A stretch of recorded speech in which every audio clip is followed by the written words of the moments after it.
Hello YouTube, welcome to what is going to be the first in a series of videos. I came across a car this week. There's a friend of mine that owned it. He was done with it. He's bought himself a new car. He's had it for about 15 years.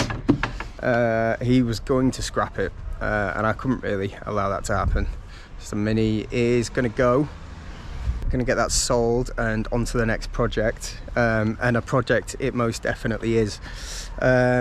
So it's rough. I've basically saved this car from a scrapyard. It is a Bmw Z4. It is a 3-litre manual in silver. Very, very rough. And it's going to be a bit of a project, so I thought it'd probably be quite interesting and entertaining to film the process, because I'm going to give this car the love that it deserves. It's been a little bit neglected over the years, but it's a nice little toy. Rear wheel drive, 3-litre manual. I didn't get any service history with this car. No paperwork whatsoever, but I do know the guy. I've known the guy for a long time who I've bought it off, so I am in the process of tracking down whatever service history I can get, but for now I'm going to do what I do with every car that I buy and give it a full sort of stage 0 service, oil change, transmission oil, filters, the lot, get it all changed. I have driven it. It does feel pretty decent. Definitely needs some love. I got it cheap enough that I can put quite a bit of money into it now, so I think I can make quite a nice car out of this. So yeah, let me show you what I'm working with.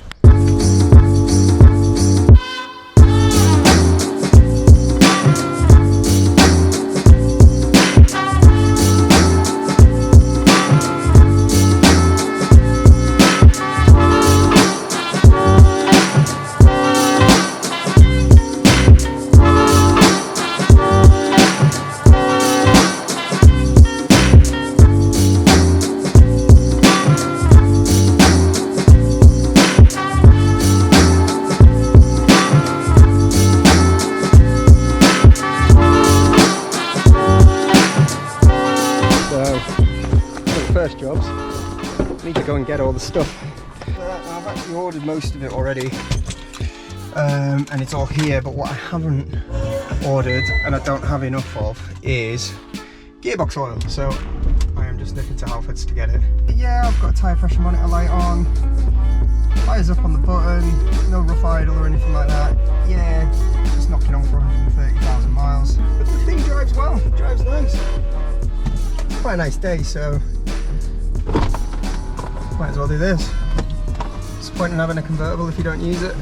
What I have noticed is it doesn't quite get all the way down. Let's put that little catch there, I don't know if you can see that.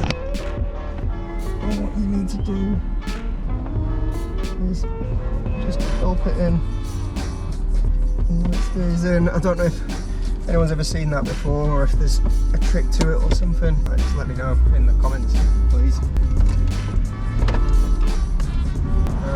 Just driving the car, you can tell that despite it not having any paperwork in terms of service history, and that is just because, you know, I don't think he really cared about keeping it. He did get it serviced. I know it has been looked after. It feels like it's been looked after. Doing an initial service on it just to, you know, just for peace of mind, really. I don't know when the last gearbox oil change was. It probably has never happened, to be fair. And I don't know when the last oil change was. It was low on oil when I got it, so I chucked a litre of oil in it straight away. Just needs a bit of TLC, and I'm happy to give it that TLC. The ride feels pretty rough. Pretty sure that's quite normal for these. I've never had one, but from what I understand, that is the case. I'm going to do the gearbox oil, I'm going to do the engine oil, obviously, oil filter. I've got a performance panel air filter in it, which probably should get me another couple of horsepower. I don't think it's going to do a lot for a naturally aspirated engine. I believe getting more power out of these things is pretty difficult. I need to start talking about removing the cats and things like that, and because I want this to be a road car, I think I don't really want to go down that route, so I know you can change the final drive, put a different differential on it, and that obviously gives you a bit more torque at the lower end, which is probably something that I'm going to do, to be honest. I think the automatics came with a higher ratio on the differentials. I think the stock in this is 3.07, and if you can get your hands on one of the automatic differentials, the ratios are higher in those, so stick one of those onto a 3 litre and it should be, you know, you're sacrificing a little bit of top end speed for more torque at the lower end, which is obviously quite desirable, because I have no real intention of doing about 155 miles an hour in these, and well, I live in the UK, so you can't really do 155 miles an hour unless you're on a track, I suppose. I mean, first things first, full service, major service, oil, transmission, all of that sort of good stuff, and just make sure that, you know, mechanically it's sound.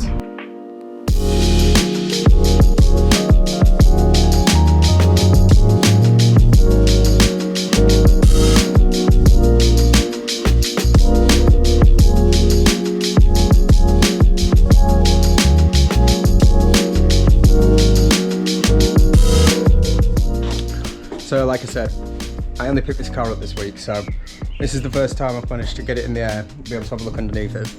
I did have a look at the MOT history, and that did say that there was a minor oil leak underneath it and a minor coolant leak as well.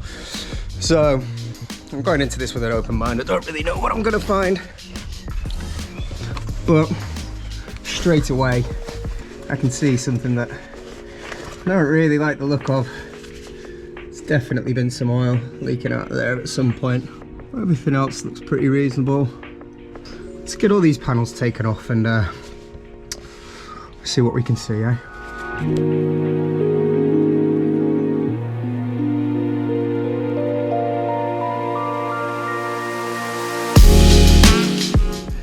So straight away I can see definitely some oil coming from somewhere.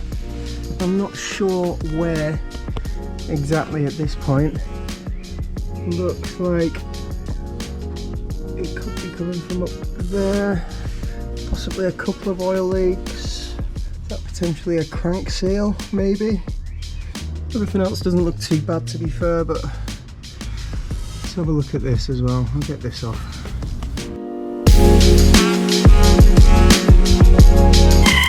I feel like something I should probably mention at this stage is I am not a mechanic. I've never done this before. I'm not particularly worried. I knew I was going to get some oil leaks. It's an 18-year-old car, bound to be some oil leaks, 130,000 miles pretty much, so I was expecting this. No big deal, we'll figure it out, eh? We've clearly got some pretty good leakage from somewhere here. Now I'm guessing this panel comes off just with these big ass bolts.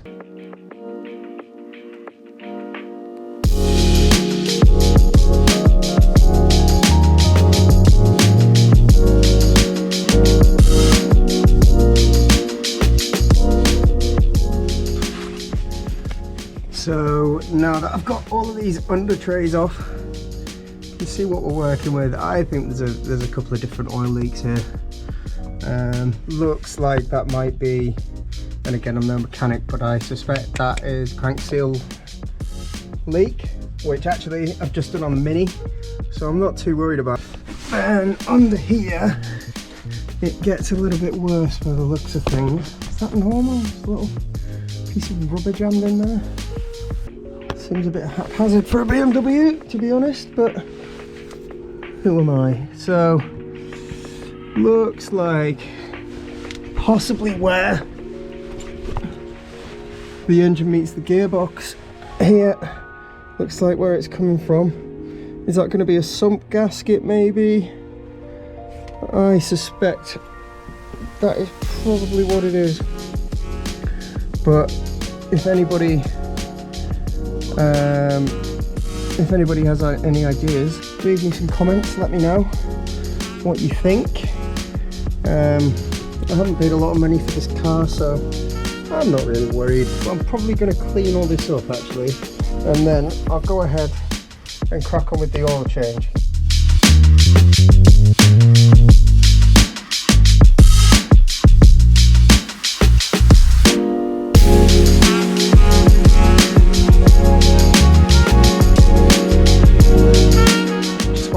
straining. I know, I've been under it, there's a few leaks. I'm really not too bothered, to be honest. I paid £500 for this car, which I think basically qualifies as stealing it. I know there's lots of issues. That's actually quite bad now, isn't it? So I think it just needs sealing. I did notice that is missing, which definitely won't be helping, and I think it's the seal around the headlight that's going to be broke. Anyway, I digress. So yes, there's lots of stuff that needs doing, but I don't think there's anything on there that is beyond my remit. And you know, obviously, well, you can see the sort of garage setup I'm working with. Hopefully I'm going to get that knocked down soon, but that's some content for another video. But for now, yeah, I'm just working in the driveway. I'm going to be doing it all on my driveway, I think, because getting that garage knocked down and rebuilt quickly is pretty unrealistic, and I want to get this car done pretty quickly. Yeah, all in all, £500. I'm really not complaining. So all the usual stuff, nice fresh oil filter. All right, Wes, come to help. This is Wes. Go on, Wes, inside. Good boy. I think that's just about drained. I'm going to do the gearbox oil next. I've also bought an aftermarket sump plug with a magnet in it, so that'll be interesting the next time I come to do the oil. Ooh, as far as oil filters go, that's pretty nasty. I don't think that's been done for a little while. Just needed some brute force. Filter back into there. Very good.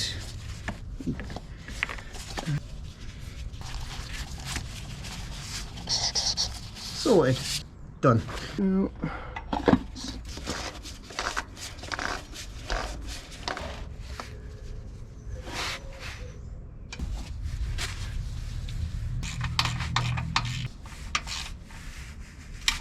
oh no. A few moments later. Oh my god. Well. Fuck. That's what I get for trying to be smart. Fuck's sake.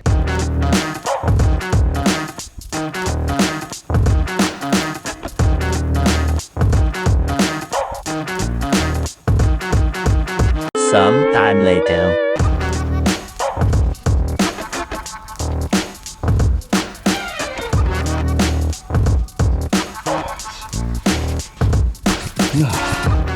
Yes.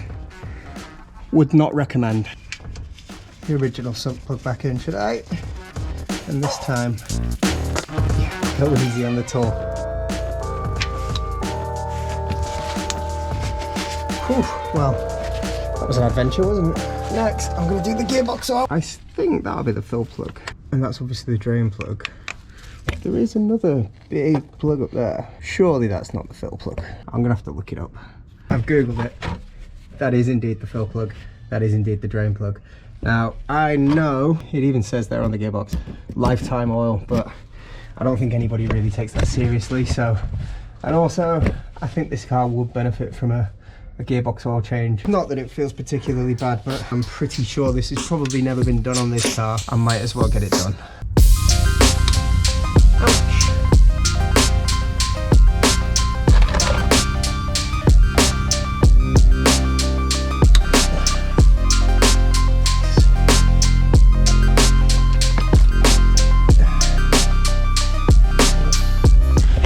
One thing I will say actually, while I'm under here waiting for this to drain, is considering what the bodywork looks like in terms of rust, there's surprisingly little rust that I can see anyway. It all looks pretty good.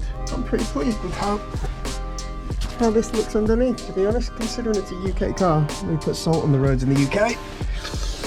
Yeah, it's pretty good, pretty happy.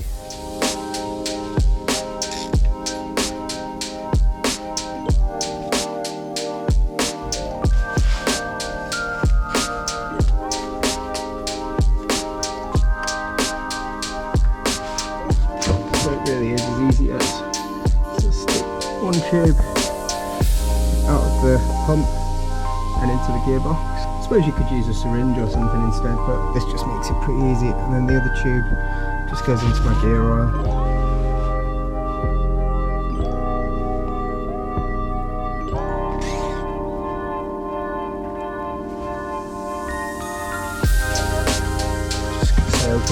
give it its fun.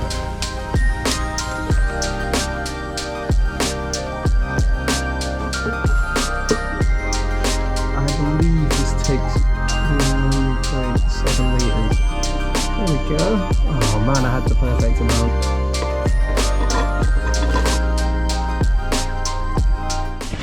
Now what I do like to do is when I've got oil leaks, obviously I'm not going to fix these leaks today. It's obviously running absolutely fine with the leaks.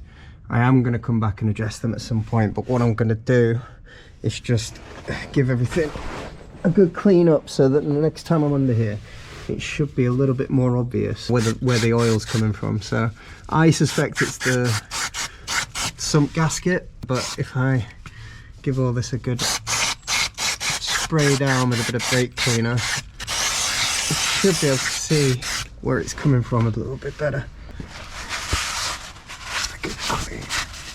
And try.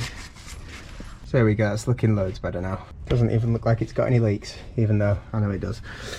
So the next time I get under here, with a bit of luck, I will have a bit more of an idea. There's still a bit of oil there, I'll clean that off, but I'll have a bit better idea of where the leak's coming from, even though I'm pretty sure it is a crank seal there, and then I reckon it's the sump gasket. So that's fine. I'll just have to fix it. Now, given what happened with this lovely sump plug that's now in 2 pieces, I'm actually going to talk to spec because I'm just paranoid about it now. So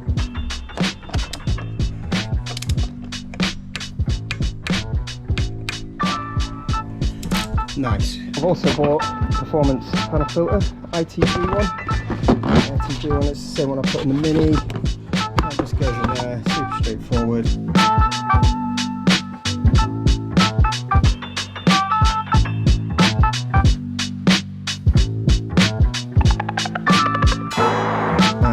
The biggest drum of oil you've ever seen because it was pretty steel, and I'm probably going to use it all in this. I'll probably be doing another oil change in the not too distant future. So.